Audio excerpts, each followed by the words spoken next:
Bueno, buenas tardes. Mi nombre es Valentina Sáez, estoy en quinto semestre y el día de hoy les voy a presentar acerca de infarto agudo al miocardio. Bueno, entonces, antes de entrar en tema, quisiera hablar un poco acerca de la epidemiología de esto y es que, como sabemos, o pues lo que les voy a informar ahora es que esta es la mayor causa de morbilidad y mortalidad en el mundo, es mayor prevalente en hombres y en el 2014 este representó el 15% de la mortalidad anual. La incidencia en los países desarrollados ha venido disminuyendo por el mayor, pues porque hay como una mayor inversión en lo que sería la salud pública y en la salud de las personas.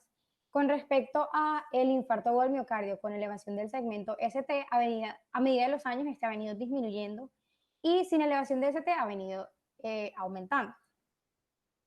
Entonces, en esta gráfica quiero mostrarles que nos están presentando las primeras 5 causas de muerte en diferentes, pues aquí dice países, pero en realidad son más como continentes. Entonces, vamos a observar que principalmente la mayor causa de muerte en todos estos va a ser enfermedad cardiovascular, a diferencia de en África, como estamos viendo que es principalmente por VIH-Sida. Pues vemos que en Europa es el que hay mayor cantidad de muertes por enfermedad cardiovascular y es porque, como sabemos, la mayor población de Europa se encuentra en edad adulta, entonces esto es un factor de riesgo para las enfermedades cardiovasculares. En esta tabla es un estudio que se realizó acerca de la incidencia del infarto agudo de miocardio por sexo, raza y edad en Estados Unidos en el 2015. Entonces, como podemos ver, esta gráfica amarilla en todos va a ser la mayor y esta va a ser representada por los hombres de raza negra. Principalmente entre las edades de 75 a 84 años vemos que hay mayor incidencia de infarto al miocardio, como mencioné anteriormente, pues la edad avanzada es como un factor de riesgo para el infarto. Esta es una tabla que no está muy actualizada, que digamos, porque es del 2007. Sin embargo, también les estoy mostrando que aquí en Colombia nos agruparon las principales 5 causas de muerte entre los 45 y 64 años y de 64 años en adelante. Entonces, como podemos ver, principalmente es por enfermedad isquémica del corazón entre 45 y 64 años, al igual que de 65 años en adelante. Bueno, ahora sí, entrando un poco más en tema, el infarto se define como una necrosis isquémica de un órgano. Para la definición de infarto de miocardio tenemos que es una necrosis miocárdica en un entorno compatible con isquemia miocárdica y su patología está asociada a una muerte de células miocárdicas por isquemia prolongada. Ahora bien, he mencionado bastantes veces, varias veces la palabra isquemia, entonces es algo en lo que entraremos ahora en tema un poco, sin embargo quisiera aclarar estos 3 conceptos. Entonces tenemos que infarto incidente es el primer infarto que se le presenta a la persona. Es la primera vez que va a darle un infarto. El reinfarto es el infarto que se produce dentro de los primeros 28 días después de haberle dado el infarto a la persona.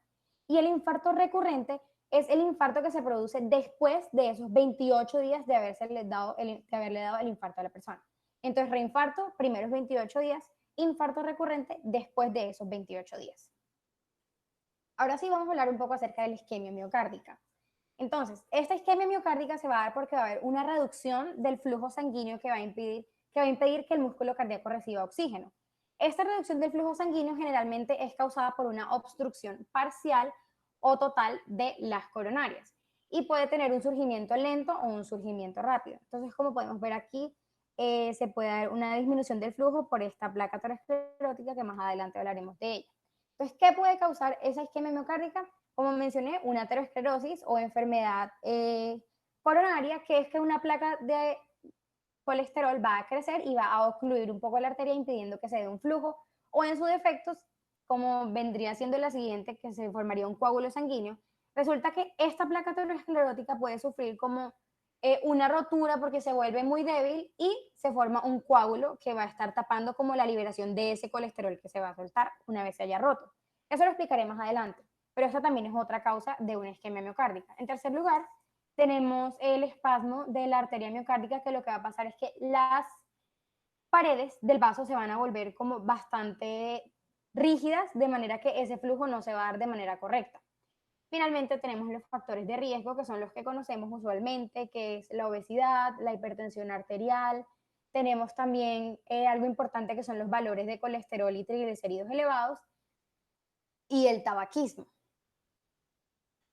Ahora, Resulta que para detectar el infarto agudo del miocardio tenemos que hacernos un examen que nos detecten la presencia de biomarcadores elevados. Entonces, en primer lugar vamos a tener la creatinquinasa total, la cual no es completamente específica ya que la vamos a encontrar en todos los tejidos. Sin embargo, esta nos va a detectar que hay una lesión muscular, pero no nos va a especificar. Su elevación se da entre las primeras 4 y 8 horas posteriores al infarto. Su pico es entre las 18 y 30 horas y vuelve a los valores normales entre las 72 y 96 horas. Entonces aquí vamos a ver la creatinquinasa total. Recordemos que esta no es muy específica para detectar infarto agudo del miocardio. En segundo lugar tenemos la CKMB, que es una isoforma de la creatinquinasa, la cual sí es específica del músculo cardíaco y sí nos va a detectar que hay una lesión miocárdica.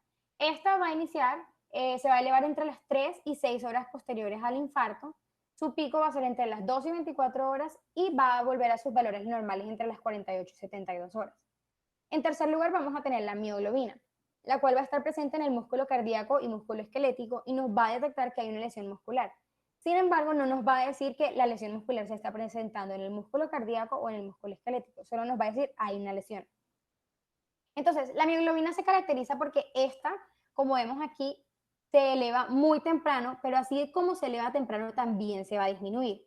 Entonces, se va a elevar entre las primeras 2 horas de haberse presentado el infarto, su pico va a ser entre las 6 y 12 horas y se va a disminuir entre las 12 y 24 horas.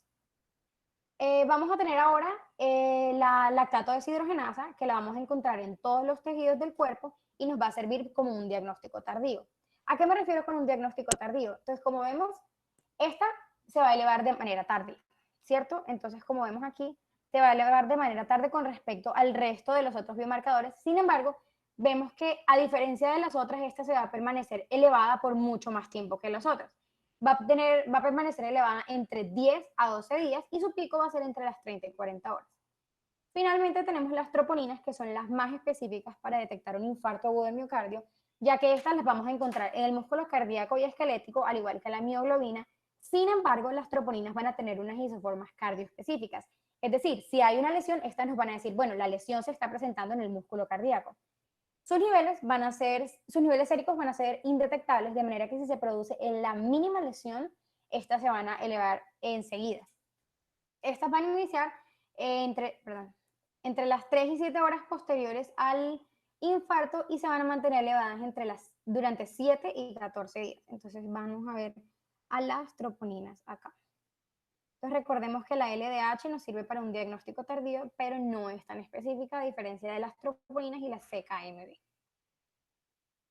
Bueno, entonces vamos a hacer un poco más de énfasis en las troponinas porque como les dije son los biomarcadores más específicos para detectar un infarto agudo del miocardio. Entonces, ¿qué pasa? Cuando se presenta una lesión miocárdica, las troponinas van a aumentar en sangre. La lesión miocárdica se va a clasificar como aguda o como grave. Entonces, ¿cuándo sabemos que la lesión miocárdica es aguda? Resulta que las troponinas se van a elevar por encima del percentil 99 del límite superior de referencia, que es este que vamos a ver aquí. Sin embargo, los valores de las troponinas van a tener unos cambios dinámicos. ¿A qué me refiero con unos cambios dinámicos? Van a elevarse y disminuirse, pero va a ser por encima de este percentil 99. Cuando tenemos una lesión miocárdica crónica, lo que va a suceder es que las troponinas van a permanecer elevadas, va a permanecer constantemente con un valor constante sin disminuir y sin aumentar por encima de ese percentil 99. Entonces, aguda, cambios dinámicos, crónica va a permanecer estable. Entonces, una persona que sufre un infarto agudo del miocardio va a tener esa elevación de las troponinas por encima del percentil 99. ¿Qué pasa? Va a haber como algo específico para detectar este infarto agudo y es que tengamos unos cambios dinámicos en las troponinas, es decir, que se presente una lesión miocárdica aguda y que haya una isquemia. Si no hay una isquemia, no va a ser infarto agudo del miocardio. Bueno, ¿alguna pregunta antes de continuar? No, bueno. Entonces, vamos a clasificar el infarto agudo al miocardio con diferentes tipos. Entonces, en primer lugar vamos a tener el infarto al miocardio tipo 1, el cual es el más común y el que todos conocemos, y es el que es causado por una aterosclerosis en las arterias coronarias.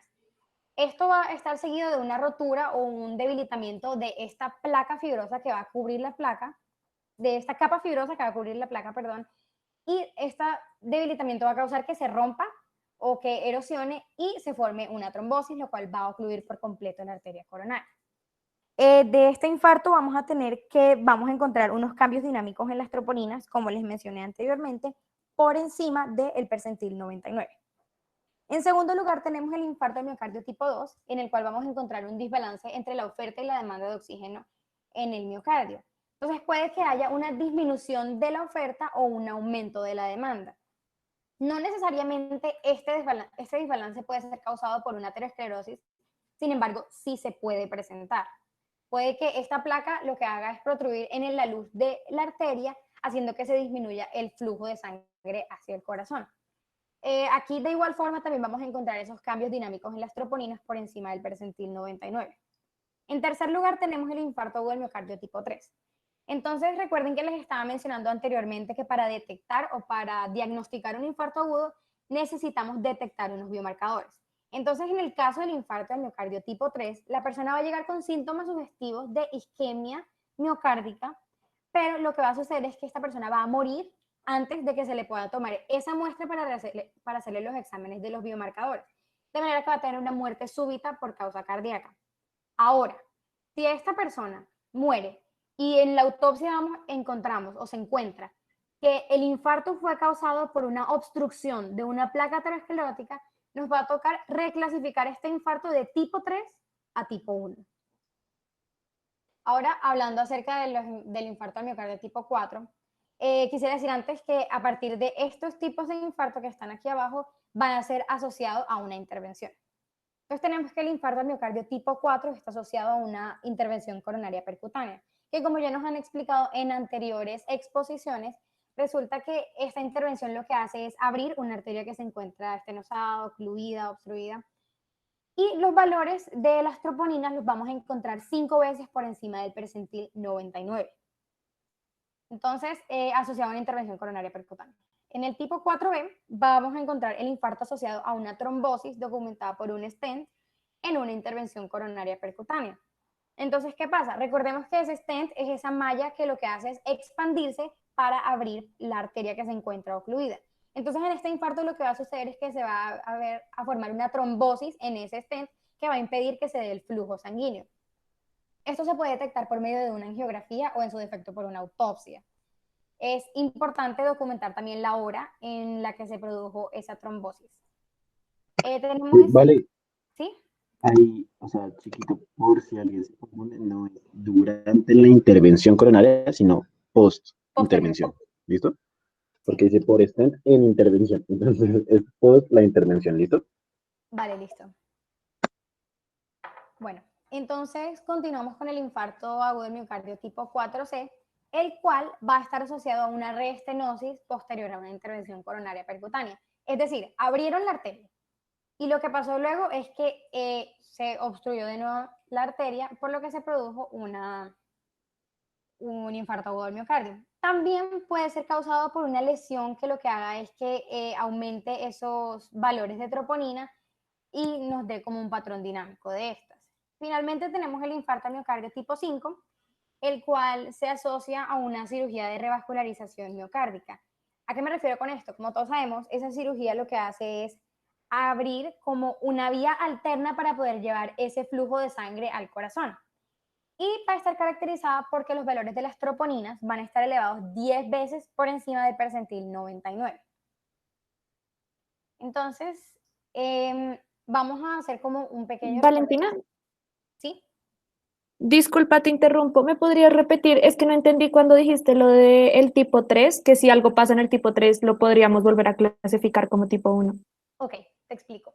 Resulta que es importante que para diagnosticar el infarto agudo de miocardio detectemos los biomarcadores, ¿cierto? Si hay presencia de esos biomarcadores elevados, podríamos clasificarlo principalmente con el biomarcador de las troponinas.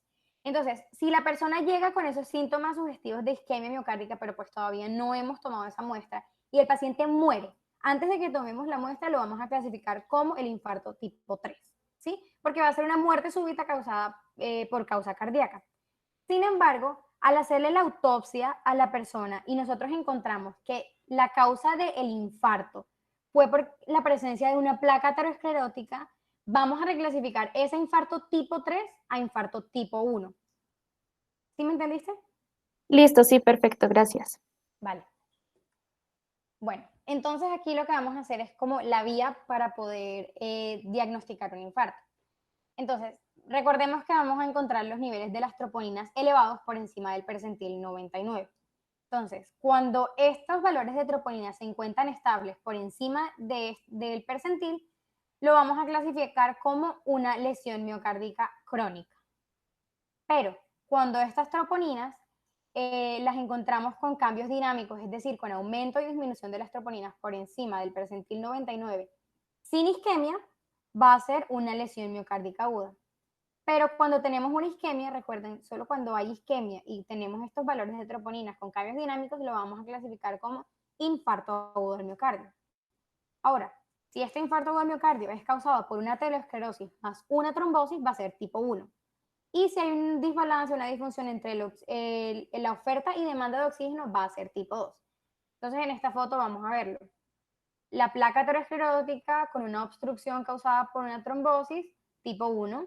Aquí vemos que hay un desbalance entre el oxígeno, entre la oferta y demanda de oxígeno causada también por una placa aterosclerótica, puede ser tipo 2. Un vasoespasmo o una disfunción endotelial también puede ser tipo 2. Y vemos simplemente el desequilibrio sin ningún tipo de obstrucción, solo se dio ese desequilibrio que también puede ser causado, clasificado como tipo 2. Bueno, Vale, te interrumpo un segundito. Si cuéntame. quieres devolver un segundito, por favor, gracias. Muchachos, lo mismo que les dije. No, no, no, en la otra si quieres. Ahí. Lo mismo que les dije, sí. Lo mismo que les dije en la de Falla, que fue la semana pasada, sí, de Cristian. Bueno, entonces, digamos que el equilibrio entre la demanda y el aporte de oxígeno, digamos que no solo piensen en la arteria, sino que también es muy importante siempre pensar en que el músculo está necesitando más oxígeno. Entonces puede estar hipertrofiado, ¿verdad? Entonces no solamente, entonces hay diferentes patologías que también nos causan crecimiento del músculo, ¿cierto? O una disminución en el aporte, entonces una alteración valvular, ¿cierto? Como está aquí en la tablita, una hipertensión severa, ¿cierto?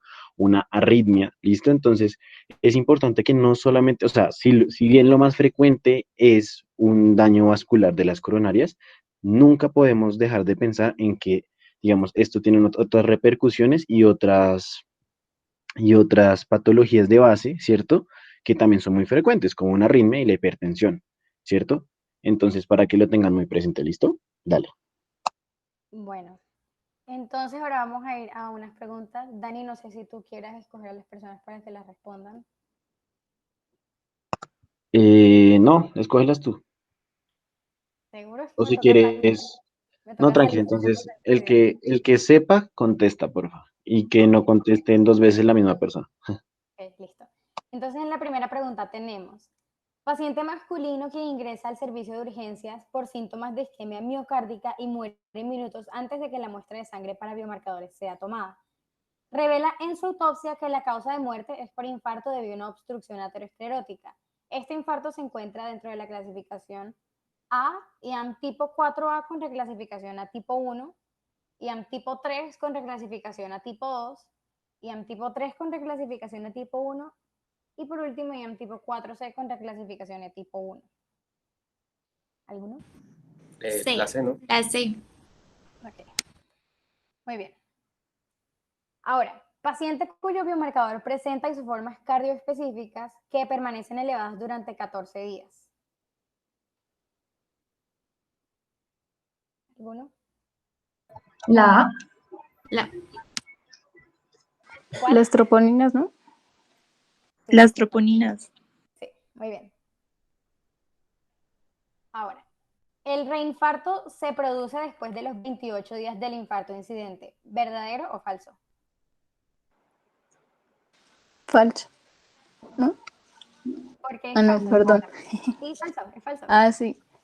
Pues el reinfarto es el que es dentro de los 28 primeros días y después de esos 28 días es el infarto recurrente. Listo, muy bien. Ahora, Muchachos, por favor, abran el micrófono y no contesten por el chat para no soplarle a los que van a contestar, ¿listo? Gracias, sigue. bueno, hay una mayor prevalencia de infarto agudo de miocardio en hombres. ¿Verdadero o falso? Verdadero.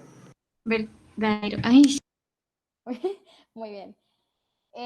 Paciente con aumento y disminución de los valores de troponina por encima del percentil 99. Se puede clasificar como lesión miocárdica crónica, infarto agudo del miocardio o lesión miocárdica aguda.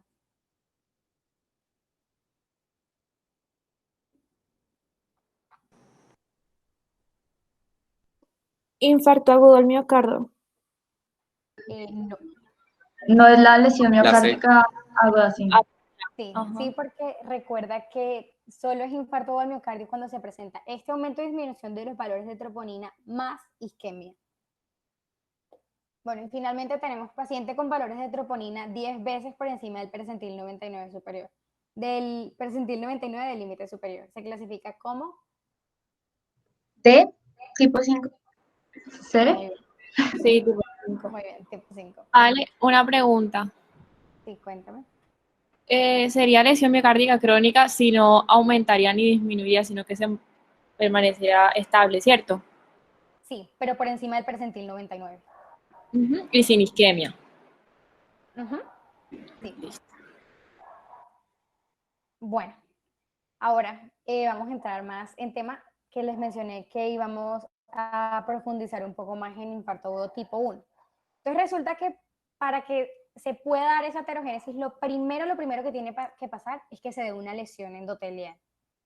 Si se da una lesión endotelial, se van a perder ciertas funciones que van a permitir que se dé, digamos, como un reclutamiento de monocitos que van a atravesar esa membrana endotelial, se va a facilitar una adhesión plaquetaria y la membrana se va a volver más permeable al paso del colesterol. Entonces, pues la aterogénesis va a iniciar con dos procesos o con dos cosas fundamentales, que es la internalización de los monocitos circulantes y la internalización del LDL. Entonces, ¿qué pasa? El LDL va a ingresar al subendotelio y pues este LDL nativo no va a ser, como que no va a afectar ese microambiente subendotelial, sin embargo va a sufrir una oxidación. Entonces va a pasar de LDL a LDL oxidado, que es este que estamos viendo aquí, que es más oscurito. Entonces, por su parte los monocitos, ¿qué van a hacer? Estos van a ingresar y se van a diferenciar a macrófagos. Entonces en los macrófagos vamos a encontrar unos receptores que son estos receptores de scavenger, que lo que van a hacer es que van a reconocer esta LDL oxidada y que pues se la van como a tragar, por decirlo así. ¿Y qué pasa? Dentro del macrófago los lisosomas del macrófago no van a tener esa capacidad de digerir ese LDL oxidado. Entonces lo que va a pasar es que va a haber un aumento de colesterol esterificado que va a causar que este macrófago se vuelva una célula espumosa, que es esta que estamos viendo aquí. ¿Qué va a pasar con esta célula espumosa? Por esa carga alta de colesterol esterificado va a sufrir apoptosis. Y lo que va a hacer es que va a liberar ese contenido lipídico y va a ir formando una placa, que es lo que conocemos como la placa de ateroma. Ahora, al mismo tiempo lo que está pasando es que también las células musculares lisas están migrando de la capa media del vaso hacia donde se encuentra esta placa de ateroma, y lo que van a hacer es que van a empezar a sintetizar colágeno para que se forme esa capa fibrosa que va a tapar la placa aterosclerótica y va a separar esta placa de la luz del vaso sanguíneo. ¿Sí? Entonces, ¿qué pasa? Resulta que por esta lesión endotelial van a llegar bastantes células inflamatorias que al aumentar lo que pueden hacer es causar una inestabilidad en la placa. Algo importante es que el infarto agudo de miocardio se puede presentar cuando hay una inestabilidad de la placa aterosclerótica. ¿Por qué? Porque resulta que lo que van a hacer estas células inflamatorias es alterar la síntesis de colágeno, que lo que va a hacer que la placa que se formó, perdón, la capa fibrosa que se formó se adelgace y se vuelva más inestable, causando una rotura. Entonces, a grandes rasgos, eso es lo que pasa. Entonces, vamos a explicar ahora. Pues tenemos que el linfocito T va a producir una citoquina que es el interferón gamma. Este interferón gamma lo que va a hacer es que va a afectar a las células musculares lisas, que, como les estaba diciendo, eran las encargadas de sintetizar ese colágeno para la capa fibrosa, las van a afectar. Entonces no van a producir el colágeno suficiente para la capa fibrosa. A su vez, este interferón gamma, junto con otras citoquinas como la interleuquina 1, también el factor de necrosis tumoral y el factor quimioatrayente de monocitos, lo que van a hacer es que van a estimular al macrófago para que éste produzca unas metaloproteinasas como las colagenasas, las gelatinasas, la estromioricina y otras peptidasas que lo que van a hacer es degradar esta capa fibrosa. Entonces, si la degradan, lo que van a hacer es que se adelgace cada vez más, volviéndola más débil hasta que finalmente se rompa. ¿Qué pasa? Si esta capa fibrosa se debilita y se rompe, lo que va a hacer es que ese contenido lipídico que mencionamos que era liberado por las células espumosas va a quedar expuesto. Entonces, si queda expuesto, va a empezar a circular y resulta que en ese contenido lipídico nosotros vamos a encontrar un potente procoagulante que es el factor tisular. Junto con el factor tisular vamos a encontrar también otras sustancias subendoteliales que son el factor de von Willebrand y el colágeno, que también lo que van a hacer es estimular que se dé una agregación plaquetaria para que se inicie la formación de ese trombo. Entonces, vamos a tener que las plaquetas van a tener unos receptores de membrana, que son estos que vamos a ver aquí. Entonces, si mencionamos este, que es el primero, el receptor GPIB95, este lo que va a hacer es que va a reconocer al factor de von Willebrand, que es este que estamos viendo aquí, como ven lo representan. Por otro lado, vamos a tener los receptores GP1A2A, que son que también son de membrana de la plaqueta y van a reconocer al colágeno. Y finalmente vamos a tener al receptor GP2B3A, que lo que va a hacer es que este va a sufrir un cambio conformacional que le va a permitir unirse al fibrinógeno, que es este que estamos viendo aquí, perdón. Entonces, si se une al fibrinógeno, va a permitir que se dé como el inicio de esa agregación plaquetaria. Entonces ya mencionamos el factor de von Willebrand, el colágeno, y nos falta el factor tisular. En esta imagen quiero que ignoren por completo la acción inhibitoria que está realizando la aspirina, sino que centrémonos en esta parte. Entonces resulta que también queda expuesto el factor tisular, como les dije, que estaba dentro de ese núcleo lipídico. Entonces al factor tisular lo va a reconocer el factor 7A circulante, y estos dos juntos lo que van a hacer es que van a activar el factor 10A, que lo que va a hacer es convertir la protrombina en trombina para que la trombina haga que el fibrinógeno se convierta en fibrina. Que la fibrina lo que va a hacer es que va a crear una malla que va a mantener a las plaquetas en el lugar de la lesión. De esa forma, así empezamos con la etapa principal. Sí, el coágulo. Bueno, entonces resulta que por esta agregación plaquetaria va a haber como una señal intracelular dentro de las plaquetas que lo que va a causar es que se aumente una producción de calcio. ¿Este calcio qué va a hacer? Este calcio va a producir como unas sustancias proagregantes y procoagulantes que lo que van a hacer es como causar un mayor reclutamiento de plaquetas para que éstas vengan y conformen el tapón plaquetario definitivo. Entonces en esta imagen simplemente es como mostrarles todo a grandes rasgos. Aquí vemos el factor tisular uniéndose al factor 7A, activando el 10A, este activa la trombina para que se cambie el fibrinógeno en fibrina y la malla formando el tapón hemostático. ¿Alguna pregunta? Bueno, ahora yo pregunto. El fenómeno inicial para que se dé la aterogénesis es A, internalización del LDL, B, lesión endotelial, C, internalización de los monocitos. Sería que haya una lesión endotelial. Sí, muy bien. Ahora, sufren apoptosis A, las células espumosas, B, las células musculares lisas, C, los monocitos. A, las células espumosas. Las espumosas. Ajá. Muy bien. Citoquina que interfiere en la síntesis de colágeno e induce la producción de metaloproteinasas. A, factor de necrosis tumoral alfa, B, interleuquina 1, C, interferón gamma. Interferón gamma. Muy bien. Finalmente tenemos procoagulante presente en el núcleo lipídico. Factor de von Willebrand, factor tisular o colágeno. Factor tisular. Muy bien. Listo. Entonces, ahora hablaremos un poco acerca de los síndromes coronarios agudos, que como nos mencionaron en la exposición del miércoles pasado, los síndromes coronarios agudos son la angina inestable, el infarto agudo del miocardio con elevación del segmento ST y sin elevación del segmento ST. Entonces vamos a comenzar por la angina inestable. Esta, recordemos que se produce en periodos de descanso, tiene una duración aproximadamente mayor de 20 minutos y esta es causada por una obstrucción aguda en la arteria coronaria sin infarto al miocardio, es decir, no vamos a encontrar una necrosis. Y esta obstrucción lo que va a causar es una disminución del flujo sanguíneo.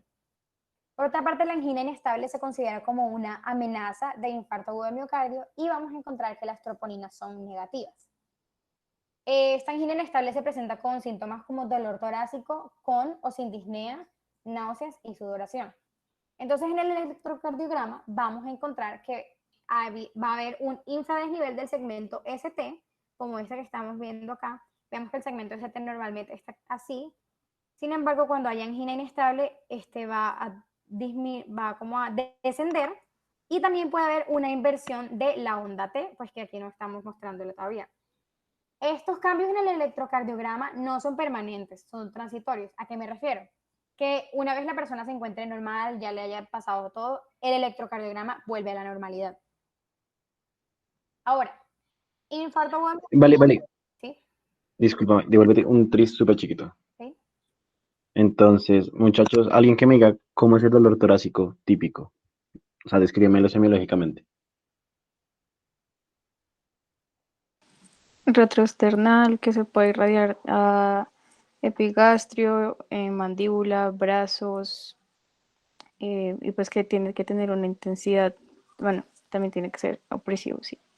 Exacto, lo más importante, opresivo, que si irradia la mandíbula, brazo izquierdo, listo. Entonces, ese tipo de, digamos que desde siempre tienen que, digamos que involucrar todo el contexto del paciente para poder desarrollar bien esto, porque como ustedes bien saben, en semiología hay muchos tipos de dolor torácico, ¿listo? Entonces, obviamente se soportan con el electro, pero digamos, es bueno poner todas las características, ¿listo? No solo el dolor torácico, porque hay muchos tipos de dolor torácico. Pero dale, sigue. Bueno, ahora continuamos con infarto de miocardio con elevación del segmento ST y sin elevación. Entonces, el infarto agudo con elevación del segmento ST se caracteriza por ser transmural. Es decir, vamos a encontrar una necrosis básicamente en todo alrededor de lo que sería la arteria. Vamos a encontrar que va a haber un bloqueo completo de la arteria coronaria, como estamos viendo aquí, por lo que les acabo de explicar. Una lesión endotelial va a causar una aterogénesis, esta placa aterosclerótica se va a volver inestable, se va a romper y se va a formar un trombo que va a obstruir por completo la arteria. Y esta obstrucción va a causar una elevación del segmento ST, a diferencia de como les había mostrado en la angina inestable. Entonces vemos que el segmento aquí se está elevando. Ahora, infarto agudo sin elevación del segmento ST se considera subendocárdico, es decir, va a afectar el tercio interno de esta arteria. Va a ser causado por un bloqueo parcial de la arteria coronaria, y resulta que esto es porque, bueno, puede que suceda lo mismo que está sucediendo aquí en el infarto agudo con elevación de ST, pero lo que pasa es que cuando se está formando el trombo, puede que este trombo pues se lise, entonces no obstruya por completo la arteria, por lo que va a quedar un espacio en el que va a poder fluir la sangre.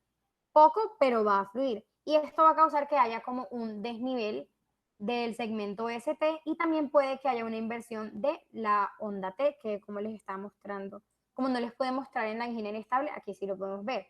La onda T va a invertirse, es decir, se va a poner hacia abajo, a diferencia de cómo está aquí normal. Vale. Vale. Bueno, dale, Valeria, tranquila. Pues yo tengo una pregunta, o sea, según lo que nos estás explicando ahí, pues no habría diferencia entre el infarto agudo del miocardio sin elevación con la angina inestable. Y pues hace 8 días que pues yo expuse lo de angina, yo, o sea, que he entendido fue que la angina inestable nunca tenía pues alteraciones en el EKG. Entonces ahí como que me confundiste un poquito.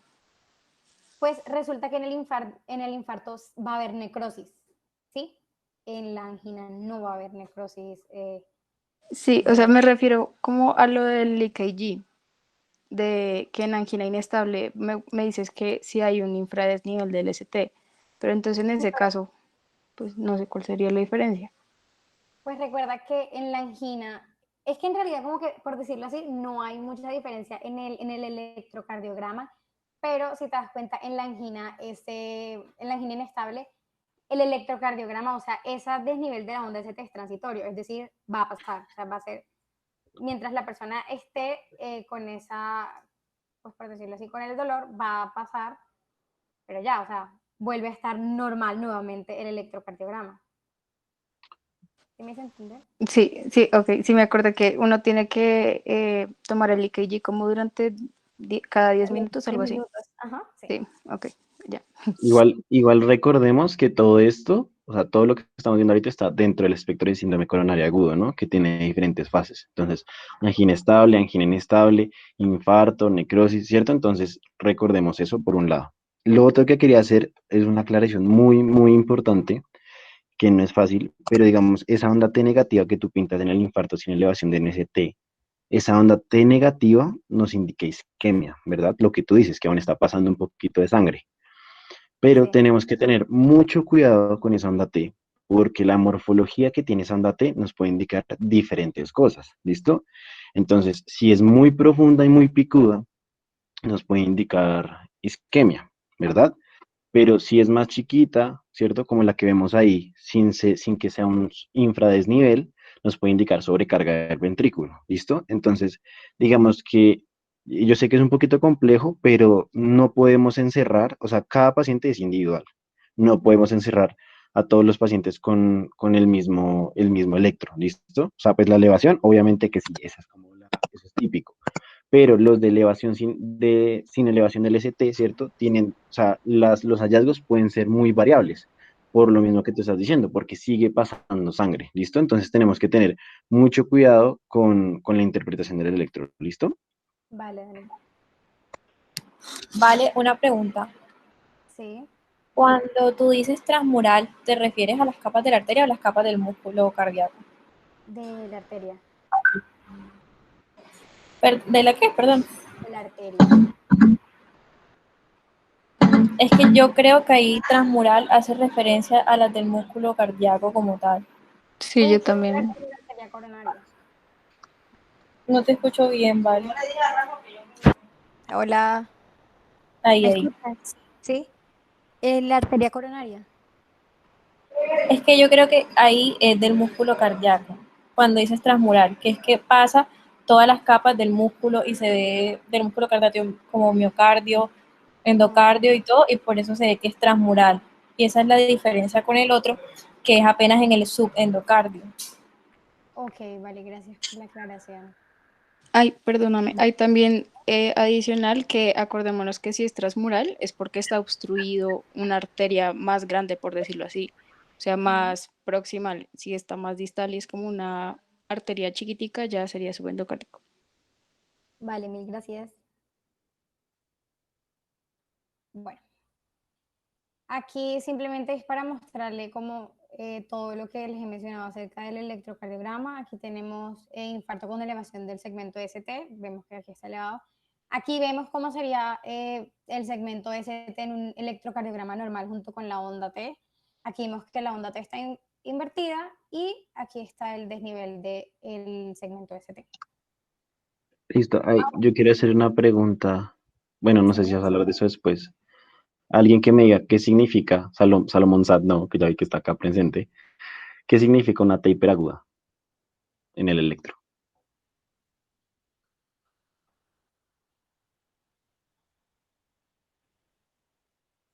¿Me hablas a mí o al resto? A todos también puedes contestar, el que sea. ¿Qué significa una T hiperaguda? No sé. Bueno, ¿nadie? Ayúdame a ¿Baila? responder eso. ¿O vas a hablar de eso después?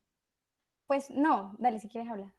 Bueno, entonces también recordemos, muchachos, que la T hiperaguda se presenta cuando el infarto está en los 20 minutos comenzando, ¿listo? Entonces, si la onda T es mayor al complejo QRS, está súper grande, súper picuda, es una T hiperaguda. El infarto está pasando, o sea, el paciente literal estaba al lado del hospital y tum, se infartó, le está abriendo el pecho y le entraron y hicieron electro. Es obviamente raro que llegue, pero también es importante, entonces, que diferencien los hallazgos de isquemia y de infarto, ¿listo? Entonces, por eso es que es la elevación o por eso es que no es la elevación. Entonces, repásense muy bien eso porque sí es súper importante, aunque lo vamos a ver en la sección de electro, igual tenganlo presente, ¿listo? Dale. Bueno, ahora vamos a hacer un poquito de... ¿Sí? ¿Alguien iba a hablar? Bueno, No sé si puedes hacer una explicación acerca de lo que Daniel dijo de la T hiperaguda. ¿Cómo no te... Realmente, ¿me escuchan? Sí, ya. Bueno, para hacer una aclaración de lo que Daniel decía de la T hiperaguda, tienen que tener en cuenta que lo que pasa es que en, no se está, o sea, el corazón no está pudiendo entrar en la fase de repolarización. Entonces no deja entrar como tal el potasio a la célula, entonces por eso es que aparece como la T del paciente como signo de isquemia. Y eso se da en los primeros 5 a 30 minutos en que se empieza a tapar la arteria coronaria. Por eso es que la isquemia duele. Y por eso es lo que dice Daniel, de que, o sea, aparece como en el primer instante donde el paciente pues está presentando esta isquemia. Ok, muchas gracias. Bueno, ahora vamos a hacer un poco de énfasis en la elevación del segmento ST. Este nos indica que hay un cambio en el electrocardiograma que nos va a obligar a que tiene que haber una apertura urgente de la arteria coronaria. Y esta oclusión lo que va a hacer es interrumpir el flujo y pues va a causar una necrosis miocárdica. Entonces, para diagnosticar un paciente que tiene un infarto agudo del miocardio con elevación del segmento ST, pues obviamente tiene que tener una elevación del segmento ST en derivaciones contiguas, que ya se los voy a explicar, y pues tiene que presentar los síntomas del dolor. Entonces, con derivaciones contiguas me refiero a que esa elevación del segmento ST no va a salir en todas las derivaciones al realizar un electrocardiograma, sino que nos va a salir en las derivaciones que estén cercanas al lugar en el que sucedió la isquemia. Y entre más derivaciones encontremos con esa elevación del segmento ST, es que es más amplio como esa lesión que se produjo. Ahora, hablando un poco acerca de la morfología del segmento ST, vemos que cuando hay un infarto, esta es más convexa, a diferencia de, digamos, otra afectación como la miocarditis, que vemos que hay una elevación del segmento ST, pero esta va a ser cóncava. Esta va a ser hacia arriba, mientras que esta va a ser así. No sé si están viendo el puntero, pero va a ser más convexa. Entonces, hablando un poco acerca de la localización del infarto, como les estaba Vale, diciendo. te puedo interrumpir un segundo, discúlpame, de verdad, lo siento mucho. Sí, tranqui. Si quieres devuélvelo un segundito. También, muchachos, también es importante que se estudien, digamos, las excepciones, ¿listo? Porque no todo paciente presenta dolor torácico. Por ejemplo, los diabéticos. Los diabéticos se pueden infartar y hacer un infarto silente con elevación del ST, ¿listo? Entonces, lo mismo, tienen que tener en cuenta mucho el contexto clínico, ¿listo? Y las comorbilidades que tiene el paciente. Bueno, sigue. Daniel, qué pena, ¿cuál sería la explicación fisiológica a que no presente dolor? Principalmente es, o sea, si recordamos también, la diabetes es obviamente una patología multisistémica, ¿verdad? Y básicamente muchos diabéticos van a presentar neuropatías, ¿listo? Entonces pueden perder la sensibilidad o digamos por la misma obesidad, también digamos que pueden, también se ha evidenciado que la grasa epicárdica puede, digamos, eh, como evitar que sientan tanto, pues como los viejitos empiezan a sentir menos dolor, empiezan a perder el olfato, entonces los diabéticos digamos que tienen esa alteración de las vías, de las vías sensoriales y no les duele, ¿listo? Entonces tenemos que tener cuidado. Ok, muchas gracias. Dale. Listo, continúo. Sí, dale, dale. Bueno, entonces les acaba de mencionar que nosotros vamos a observar la elevación del segmento ST en la derivación que se encuentre más cercana a donde se produjo la isquemia. Entonces aquí traigo simplemente como para mostrarles, dependiendo de la localización del infarto, dependiendo de la localización del infarto en la derivación en la que lo vamos a observar. Entonces, si el infarto se localiza en el ventrículo derecho o en el septo interventricular, vamos a observarlo en las derivaciones B1 y B2, como estamos viendo aquí. Si el infarto se localiza en la cara anterior del ventrículo izquierdo, los vamos a ver de igual forma entre las derivaciones B1 y B4, que son estas que estoy mencionando, mostrándoles acá.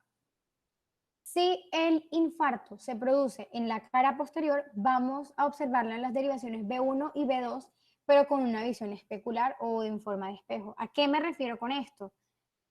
Si vemos acá, voy a quitar esto de acá. Si vemos en la parte posterior, no vamos a observar como una elevación del segmento ST, sino que vamos a ver que hay como un infradesnivel de esto. Y esto es porque cuando se presenta en la cara posterior, este nos va a mostrar como si la lesión miocárdica se estuviera presentando en la cara opuesta a este. Es decir, si nos está mostrando así con un infradesnivel en la cara posterior, significa que en la cara anterior nosotros lo estaríamos viendo con una elevación del segmento ST. Y esto es bastante importante para poder detectar el infarto agudo del miocardio, porque en otras cardiopatías no vamos a observar el infradesnivel del segmento ST. Bueno, si el infarto se presenta en la cara lateral alta, vamos a observarlo en la derivación I y en ABL, como estamos viendo acá. Si se presenta en la cara lateral baja, vamos a observarlo en la derivación B5 y B6. Y si se presenta en la cara inferior, que está aquí, vamos a observarla en las derivaciones 2, 3 y ABS. Y Listo, bueno, vale, es 1, no I, ¿listo? perdón, 1. Y tranquila, tranquila. Y otra cosita chiquita es, tengan cuidado con lo que tú dices de posterior, ¿listo? Porque la cara posterior solamente, miren en la imagen que dice posterior B7, B8, ¿listo? Sí. Entonces, lo normal es que pongan hasta B6, ¿listo? Pero si, exacto, y si ya quieren ver si hay cambios recíprocos posteriores, un infarto posterior, pueden poner B7, B8 y B9, que es en la espalda, ¿listo? Pero entonces tengan cuidado con esto. Igual, sí, ya, solamente era eso, dale.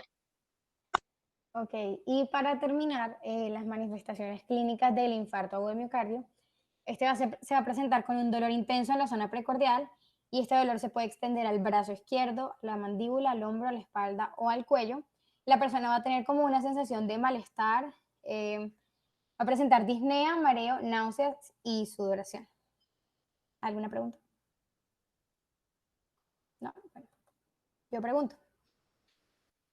Paciente con dolor torácico súbito hace 25 minutos, cuyo electrocardiograma presenta infradesnivel en el segmento ST y examen de troponinas negativas. Estamos hablando de A, infarto agudo del miocardio con elevación de ST, B, infarto agudo del miocardio sin elevación de ST, o C, angina inestable. C, angina inestable. Muy bien. Paciente con necrosis miocárdica debida a obstrucción total de la arteria coronaria por placa aterosclerótica. Su electrocardiograma debería mostrar A o B.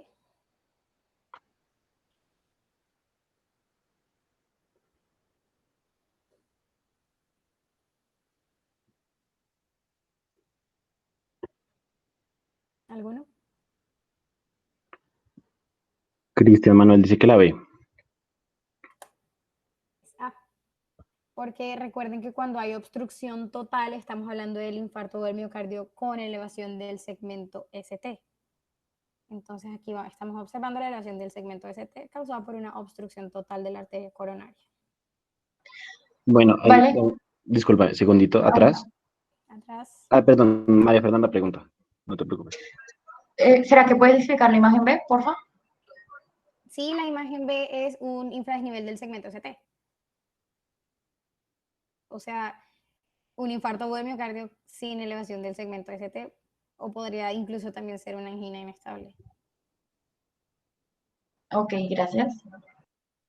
Bueno, hay perdóname, una cosita importante, cuando pongan electros y digamos muestren este tipo de cosas, como tú bien lo dijiste, tiene que ser un paciente con dolor torácico y mínimo dos derivaciones contiguas, ¿listo? Sí. Entonces, digamos que ahí si me pones un D2, yo quedo loco, ¿sí entiendes? O sea, sí, obviamente ahí hay una elevación del ST, pero entonces siempre procuren poner, si es D2, entonces D2, D3 y ABF. Entonces yo digo, bueno, entonces es de la inferior, ¿listo? Entonces Ok. tratemos de poner, si una sí, tratemos de poner las 12 derivaciones para nosotros, digamos, poder ver todo el contexto clínico, porque también tenemos que ver los cambios recíprocos, ¿listo? Sí.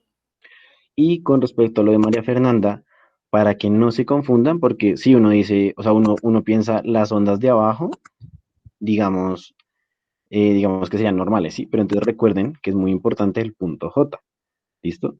Que es la unión del QRS, otra vez, digamos que al plano normal en el segmento ST, ¿listo? Entonces, digamos que la línea normal, si quieres señalarlo, vale, porfa. O sea, la línea normal es donde está la P no, no, no, en la 1, en la B, en la B. Ajá, dime. O sea, la línea normal sería el P y el QR, ¿sí? Y si vemos ahí que está el hueco gigante, digamos, que es el infradesnivel, ¿listo? Entonces, recuerden, digamos, cuál es el trazado normal, cuál es el nivel normal a donde están, para no confundirse. Porque si yo pienso que el nivel normal está abajo, yo podría pensar, de pronto eso es una extrasístole. No tiene forma de extrasístole, pero yo digo, uy, eso está como raro, ¿listo? Entonces recuerden lo del punto J para no confundirse. Dale. Listo. Bueno, entonces aquí tenemos en la derivación B2, vamos a presentar un infarto del miocardio con elevación ST en la cara A anterior, B posterior, C inferior. Miren cómo está el segmento. Posterior. Sí, muy bien. Bueno, uno de estos no es una manifestación clínica del infarto agudo del miocardio. A, dolor en zona precordial, B, convulsiones, C, sudoración. Las convulsiones. Uno de estos no es un síndrome coronario agudo. A, infarto agudo con elevación de ST, B, sin elevación de ST, C, angina inestable, C, angina estable, D, angina inestable. Angina estable. Sí. Bueno, muchas ¿Alguien? gracias por todo. Muy bien, vale.